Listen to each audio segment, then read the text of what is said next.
Welcome back to Capsule Monster Coliseum. It's time for Area 4, and true to its name, there's going to be lots and lots of death. There are 5 opponents here.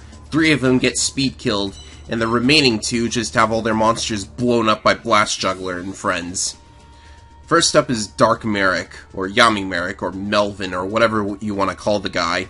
I'm playing this stage first because, as Blast Juggler died in the previous stage, I need to play a stage that doesn't require Blast Juggler in order to get him back.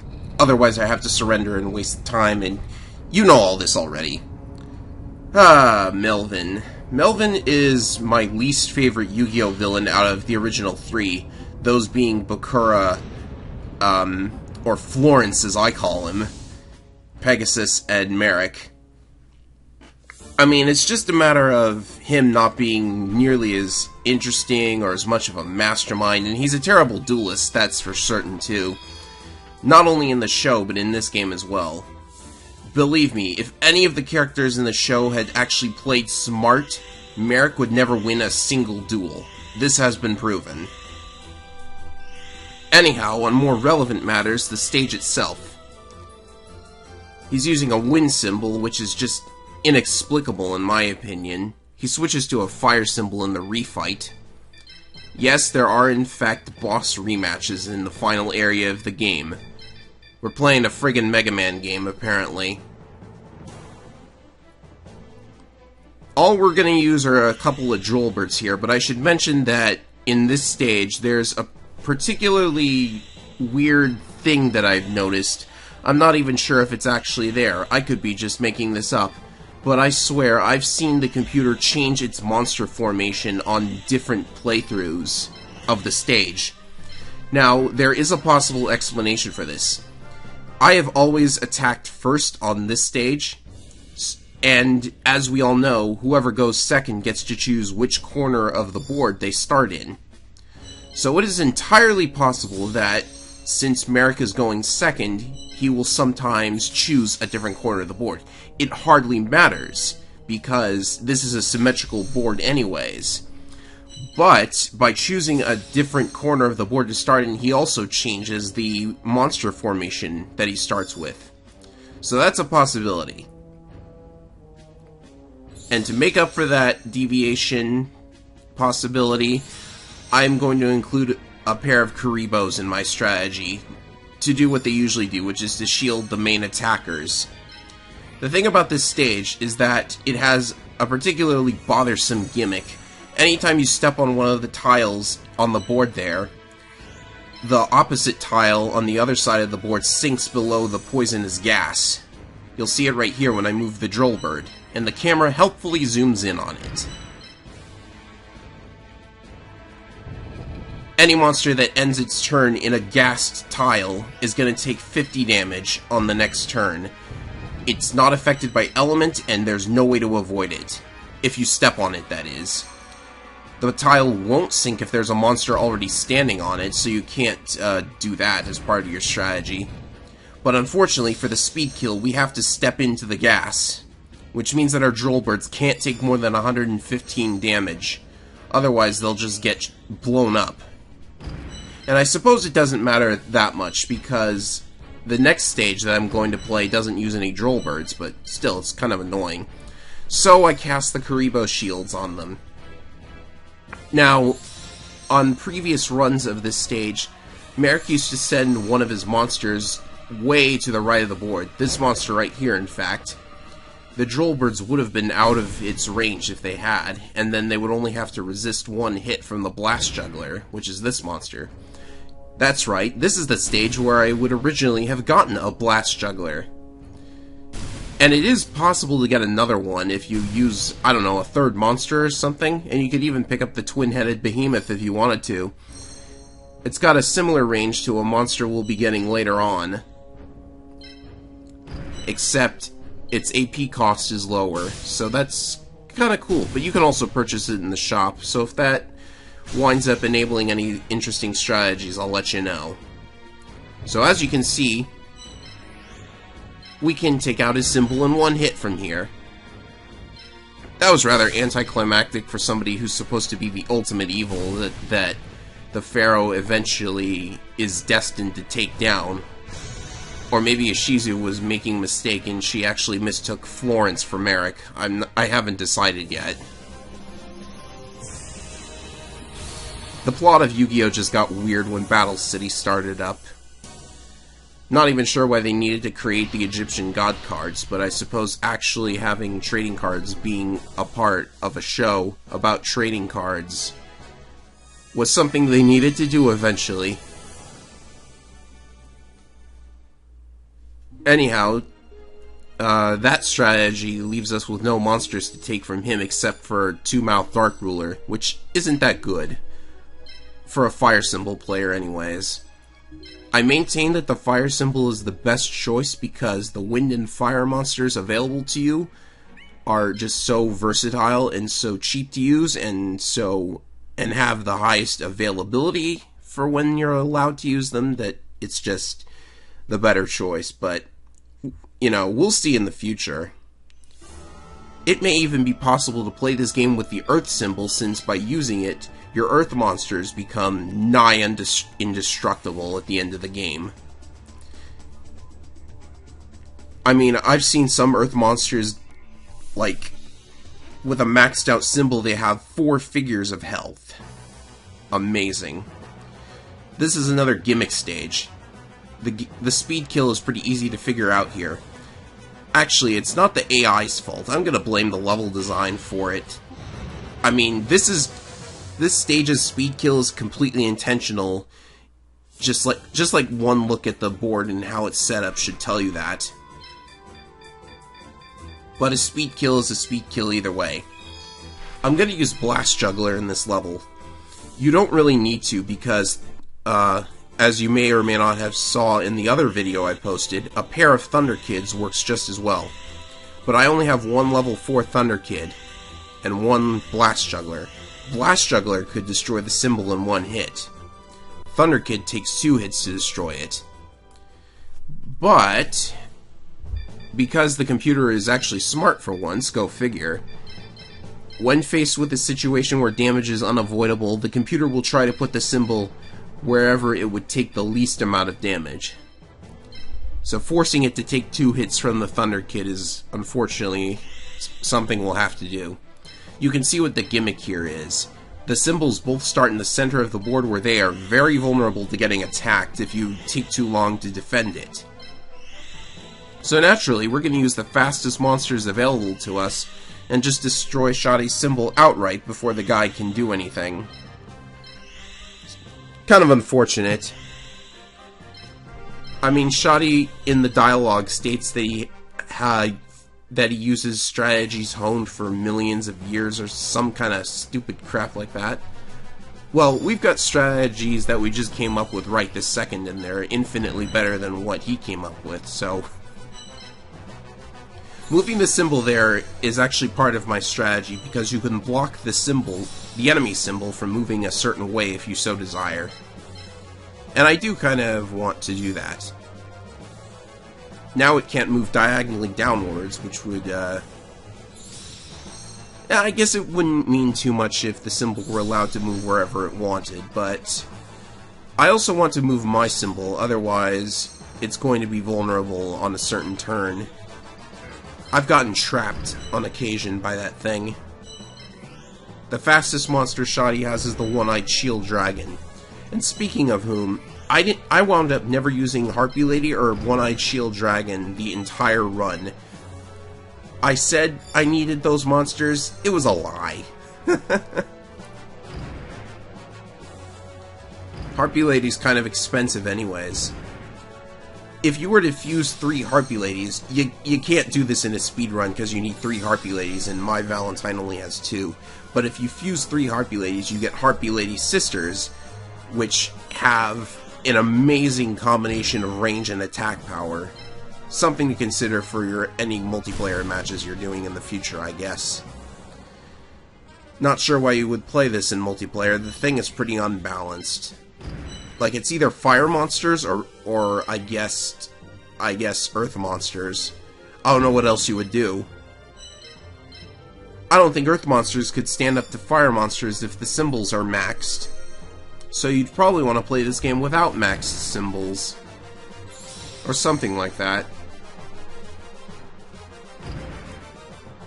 Shame we can't take any of Shoddy's monsters, because I would like that one-eyed shield dragon, but it skillfully evaded any and all attacks from me, due to what I've deemed the bishop rule of capsule monsters. Because, you know, Blast Juggler and Thunder Kid are like bishops in chess. So that's 2 down and end in only, what, 10, 11 minutes. This is getting pretty quick. I'm so glad I picked up that Blast Juggler early. It saves so much time. I mean, I'm gonna wait to tell you the final time. Like, I'm gonna wait until the end of the final segment. Because I'm sure it will shock anyone who's thought about speedrunning this. Ah, another symbol level up. We can only put it into AP at this point because PP is still useless. And was that really the only monster that leveled up? Okay then.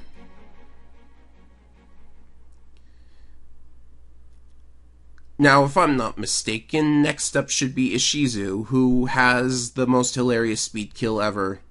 She manages to top Bakura, she manages to top... oh, just about everybody else. No, we're going to Florence next. Okay, my mistake. I guess I maybe wanted to take him out first. Doesn't really matter. All that matters is that you play Kaiba last, because my strategy for him just required a bunch of AP, and we'll get another level up before facing him. This is another stage where the computer, I think, can choose which side of the board it plays on. Computers normally never choose which side they want to play on. They just pick the same side all the time if you're attacking first. One way to tell if it's actually happening would be to play through the stage a couple times and note the direction the skull in the center of the board is facing. That should tell you if you're playing on the right side or not. The camera's position might also be a giveaway there. But either way, Dark Bakura's level is not very difficult at all. His monsters would have been threatening if maybe he were using a thunder symbol, because that would mean the thunder monsters get an attack boost instead of a defense boost. This stage is pretty, you know, on rails, shall we say. Just pick your strongest monsters, put shields on them, send them out, and away you go.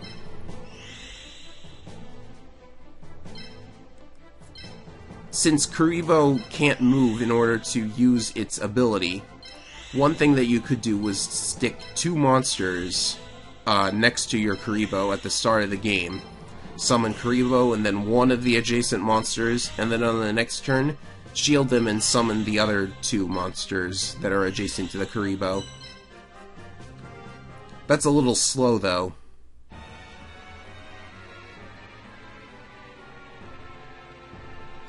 This stage...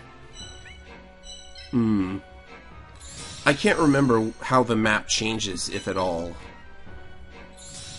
Maybe it's just because I killed Bakura before he can use it in any way. I guess it's worth noting that a couple of his monsters don't die in one hit, but they can certainly kill you in one hit if you're not careful. Fortunately, the only monster I needed in Ishizu's stage is the Blast Juggler. Yep, it soloed another map. Thank goodness for that, I guess. Of course, I've ran Ishizu's stage without Blast Juggler, and it was still pretty easy. He's opening up pretty slow. The only thing notable about his team is that he has the best monster in the game. Well, aside from Manga Ryuran. He's got Pumpkin, the King of Ghosts. That's it, really. I mean, he's got a pretty good attack range. Now I almost wish I was using a thunder symbol so I could actually use him. Because Pumpkin would be just excellent.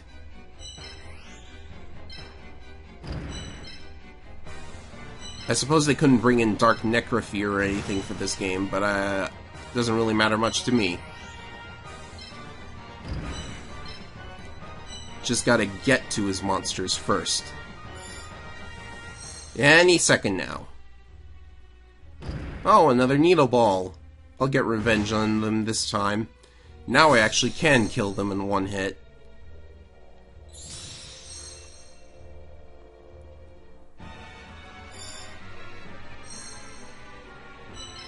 This is also probably the worst track in the game, as far as music goes. I mean, what, you couldn't import anything from Duels to the Roses for this stage? I mean, jeez. It would have been appropriate.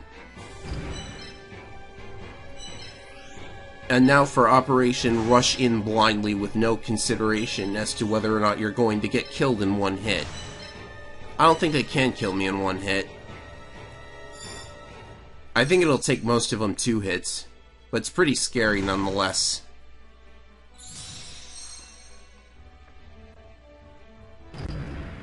This one is going to waste its turn attacking. Well, it has to get rid of the shield, so it's not really a waste. Oh, but he doesn't have enough AP to move any more monsters, so that was totally worth it. Come on, Bakura. You can do better than this.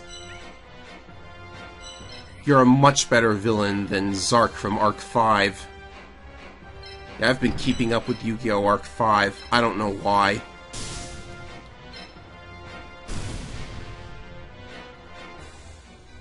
I guess watch it if you're into, like, anime that's really, really... I'm not even sure how to describe it. Okay. So that monster that I just destroyed, I'm lucky I'm able to get to it before it comes out of the capsule. Trihorn Dragon takes lots of hits to destroy, so killing it while it's in the capsule is much preferred. I'm still not even sure why they have the monsters be in capsules at the start of the game, and then like force you to waste time summoning them. I mean, Dark Bakura here is an opponent that would just be so much harder if all of his monsters came out on turn 1 or something. Is that a Bolt Penguin? Oh, that's neat. Take note, anybody who's using a Thunder symbol. You'll probably be taking the Mega Thunderball too. Pretty sure you can't destroy a symbol in one hit, but considering Pumpkin, the King of Ghosts, wanted to run way away from us, the big pumpkin ghost got scared of us. That's amusing to think about. Shame I won't be able to take him for myself, though.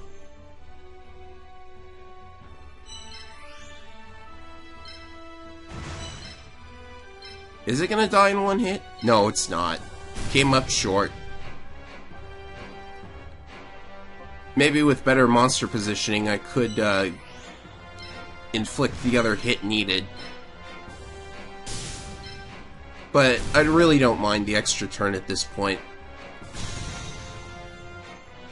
I'm just happy to get through these areas without, like, taking a bunch of time.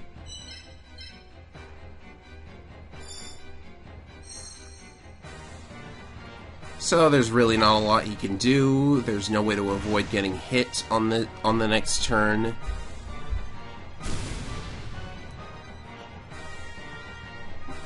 Would really hurt my no death run if you were able to destroy that Kurama. But nope, not happening. Kurama is pretty heavy on defense for a wind monster.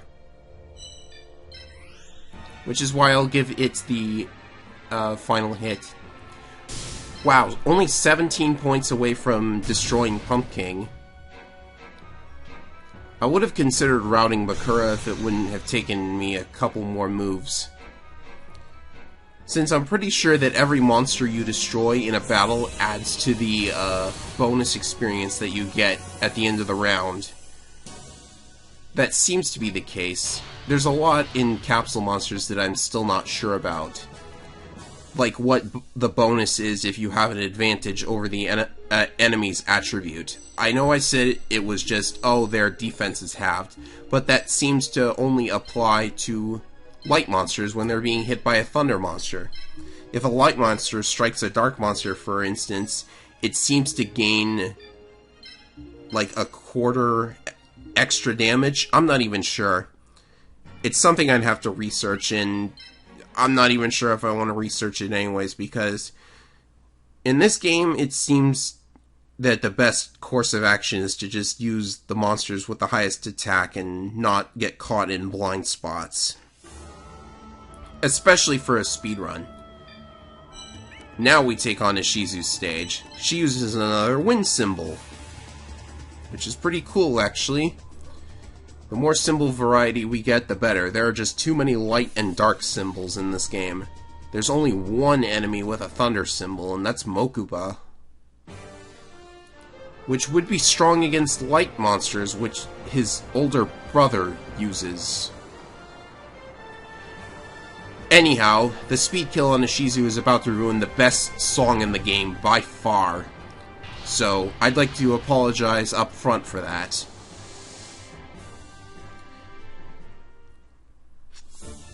Ishizu is a character who has the ability to see the future using her Millennium Necklace. Speaking of timelines, what exactly is the timeline for this game? Because you've got Pegasus and Dark Merrick and Dark Bakura in the same tournament. So what point in the timeline is this? Pegasus still has the Millennium Eye, so it's like,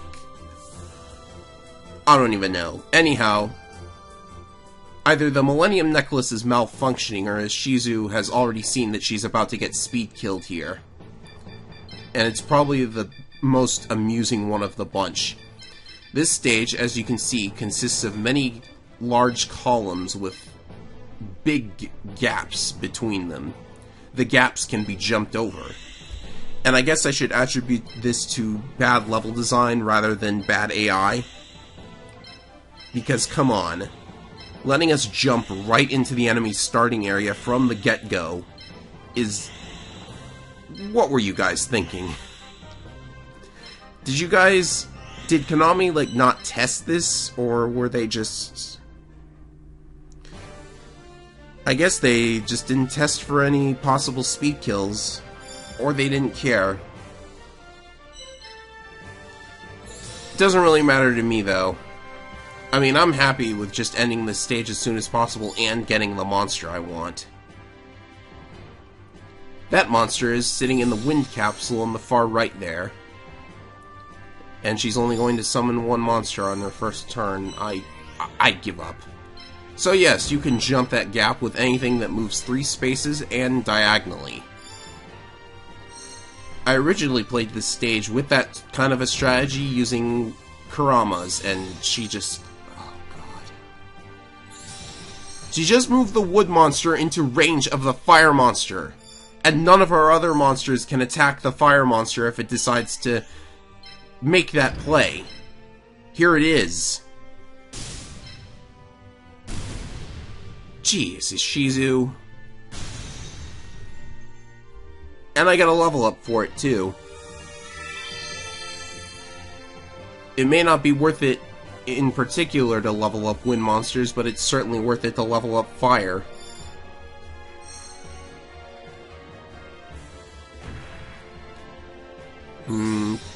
Pretty sure that's not a completely safe space for the symbol. Oh yeah, and you might have noticed the pair of Ryukyushins. They would be dangerous if they weren't being severely weakened by the fact that this map is very light-oriented. Anyhow, now we're going to one-hit kill the monster I want to take from Ishizu. It's called Sky Dragon, and it has the same move and attack patterns as Kurama, except it moves 1 space further. So that's 4 spaces diagonally, and that is just a great attack range. It's so useful. She has another monster with the same kind of movement called Kazejin, which, as you might remember, is one of the 3 pieces of the Gate Guardian. Other than being able to cast a Kuribo-style shield on itself if it so desires and has the right level, it's not that much different, so I just you know, I'll take one of the two. Kind of a sad thing about this game is that if two monsters have the same move and attack range, then there's really not a lot that's different between them, aside from minor stat variances and attribute, and special ability if they have it. Anyhow, she decided not to move the symbol, so there you go, it's dead. Insert Dark Souls "You Died" sound effect if you prefer. So, you'll notice that there's only one opponent left in Area 4. You'll also notice that there are about, 15 minutes left in the video. Which can mean only one thing. Ephraim blew it! Again! I mean, I didn't blow the entire battle, because then this video wouldn't be here. But I did make a mistake. What level is the symbol at now? 7? Alright, 7. Our base EP is now at 370, which is pretty good. We can only put 2 more points into AP, so level 8 will have our symbol at its absolute maximum potential, because even though level 9 will see us put 3 points into PP, nobody would ever want to put points into PP. And I'm sure there's an immature joke in there somewhere, but I'm not going to make it. You guys can do that for yourselves instead. Seto Kaiba. One of the classic Yu-Gi-Oh! Characters. I wasn't kidding when I said Mokuba is harder than he is, but it's mostly due to Mokuba being so early in the game and having strong monsters, and Kaiba just having, well, monsters of the same caliber, but ours are way more powerful by comparison. Also, I have no idea what is up with that face of his. He just switches from freaky to calm to freaky again. Who knows? This stage has one of the most annoying terrain layouts in the game. There's a big chasm in the center there, which you can jump over, sure. But over by the areas where the symbol is, his symbol anyways, there's a bunch of pillars blocking the way in. Not that you can't get around them, it's just very annoying to find a quick way to slip inside and speed kill him. Fortunately, routing him is not nearly as slow as you might think, so we can do that. And lo and behold, the game practically expects this strategy, because the one tile that you definitely want to control in order to have a shot at speed killing him by route happens to be on top of an elevated pillar in the area. You'll see it when I move to it. It's actually pretty funny. Yugi places Blast Juggler atop the sky pillar, and on his high horse he rains down bombs or whatever Blast Juggler shoots. Naturally, we're going to be using Kuribos and adding a shield to Blast Juggler, because he needs to take a hit from Kaiba's strongest monster. And it's actually strong enough to kill him in one hit. It's actually not Blue Eyes White Dragon, if you were wondering. It's a fire monster called Megasonic Eye. Not even sure why he's using it. He doesn't use La Jin, the Mystic Genie of the Lamp, until the rematch. Spoiler alert, the final boss is a Seto Kaiba rematch. Not sure what else you could have done for a final boss in this game. I mean, this is just a tournament of board games. It's not like saving the world from Zork or anything. He's certainly got some interesting monsters, though. That capsule he just summoned is called Gyakuteno. It's called Goddess of Turnabout. Insert Phoenix Wright joke here. Summoning it adds 200 to the amount of AP that you replenish every turn. You'll see lots of late-game enemies have monsters of that variety, where they just add loads of AP to what they recover every turn. And that's mostly due to all of the enemy monsters late in the game just being so big and expensive. So they need some way to get lots of their AP back. Of course, it makes Goddess of Turnabout an interesting monster for yourself to use. In multiplayer, I guess. There's no hard mode in this game, so no real opportunity to make actual good use of any of the monsters that you spend all this time collecting. Anyhow, there's the space where we mount our attack from, and thank goodness we can destroy these Earth monsters in one hit. Ironically, an Earth symbol would probably be better for Kaiba. I mean, the light symbol just boosts the defense of light and Earth monsters, and that's not really that useful. If he had an Earth symbol, his Earth monsters would get a giant HP boost, and his light monsters would get an attack boost. So Blue Eyes White Dragon would then be able to actually present itself as a threat. Okay, maybe Blast Juggler has to take 2 hits before dying, but I'd still prefer the free hit. He's got lots of light monsters down there that might actually be able to destroy Blast Juggler if they all hit him at once. And the Thunder Kid comes along from the right just as a distraction. I need something to throw off the enemies so that they wouldn't just target Blast Juggler all at once. Oh, by the way, the monster that I'm destroying right here, it's what is it called again? I can't quite remember, but it's been destroyed with what I believe to be a weird graphical glitch with the background there. Anyhow, whatever that monster was, it has a giant summoning animation. The last one in the game, in fact. That's kind of strange, actually. In the Seto Kaiba rematch, he has 2 Blue Eyes White Dragons, not just 1. And that's another thing, too.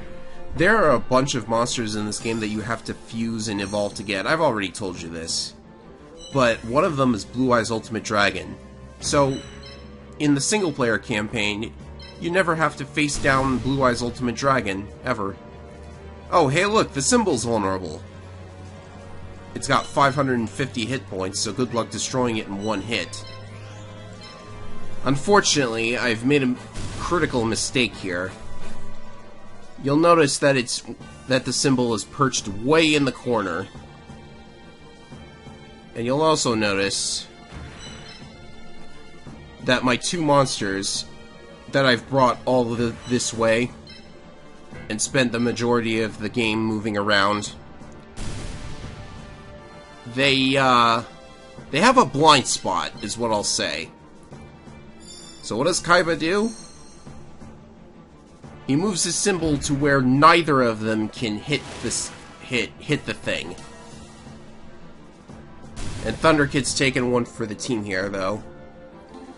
So even though I destroy most of the monsters and damage the symbol to where 1 more hit would do it in, yeah, problem. I can't finish the thing off with these monsters. There's no way to actually finish the job. Uh-oh. And the thing is, I don't realize this until all the monsters are gone, except for 1 single Skelengal. And here Thunder Kid is going to finish off the Goddess of Turnabout. Well, so much for your turnabout there, Kaiba. Maybe next time you won't fling her card into somebody's gun. So here, pretty sure the bottom Skelengal can't hit Blast Juggler, and the top one could have, so this is a good move. And you may have also noticed that Sky Dragon was getting lots and lots of EXP. I think some monsters are just worth more EXP than others, which would make a lot of sense. And there's a reason I moved Blast Juggler to the absolute corner here. By now I've realized that the single Skelengal that's left can't ever be attacked, because it'll just evade my monsters all the time. Now, Blast Juggler, as mentioned, does have 1 special ability. It can self-destruct itself to inflict damage to surrounding monsters. I could use it, but the problem is I would want Blast Juggler to be in the next level. So Yeah, by this point I'm realizing that I've just messed up so badly. I don't know what to do now. There's no way to attack the thing because I've fallen victim to the bishop rule. And you might think I could self-destruct on the symbol. I could. But, again, I want Blast Juggler in the next map. And the other thing is, I don't think Blast Juggler's self-destruct would actually destroy the thing. I'm not really sure how that is. I've actually done this on test runs, just to see if it was possible, and it turned out to be. Yeesh. So at this point I'm contemplating what the heck I have to do. Due to this little screw-up, I had to waste like 3 minutes summoning another monster and moving it to get rid of the Skull. And it's so infuriating because it's the only monster left on the board. Like, Kaiba just has to blunder either no, not Drollbird. He has to blunder either Skull or the symbol, and everything would just be peachy. But that ain't gonna happen. So good job, Seto Kaiba. Your first encounter with Yuki was actually worth something by virtue of wasting my time in a speedrun. This is supposed to be a speedrun, after all. It doesn't even take that much time to get the Drollbird to the Skull. I'm just being silly here. I'm also being silly and thinking that I can actually get Kaiba over there. Even if Kaiba could get over there, I'm pretty sure Skull hasn't taken a single hit. And Dark versus Light is not a good matchup. Ay. So yeah, when you play this stage yourself, if you're gonna do a speedrun of this, my best advice is to send in one other monster in addition to everything else you had. Kind of interesting how Skull could inflict the exact amount of damage needed to destroy Sky Dragon if it gets that far, but it's not going to. The holes, they make me wait even longer. And now I've got to get myself out of the way here, because now Skull has a pretty good coverage of the area with a symbol in it. And I'm pretty sure Skull can attack through walls too, due to the style of attack range it has, but this is a safe spot for it. It'll never hit me there.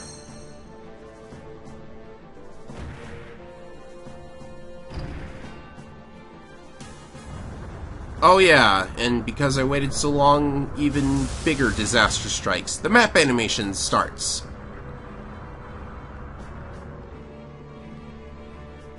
It actually cleared out some of the rubble, so moving around here is easier. It would have been nice for the field to start that way.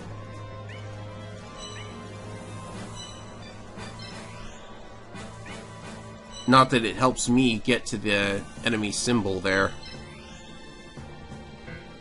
So instead, I'm just going to have Drollbird jump down here, move Sky Dragon into Skull's range, so it wastes its turn just standing still and attacking, because it has to do that. No matter where it attacks from, it'll be in range of Drollbird.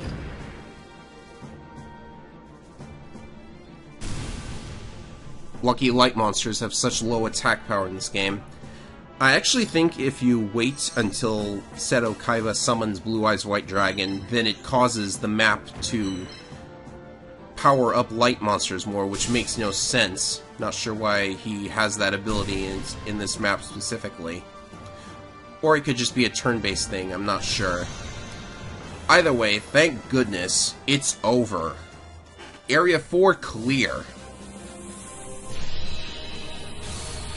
And lo and behold, I still managed to clean out the entire area in under 40 minutes. This run is way, way fast. And it's still got room for improvement. It's pretty neat to think about. Of course, I won't be the one making most of the improvements. Unless something big comes up and we find out how to manipulate the coin toss at the start of each match. Although I have been winning a lot of them lately. Like, just in this stage, or in this area, rather, I needed first strike on all 5 boards, and I got all of them, so that's lucky. Current time is 2:43:44. See you for Area 5.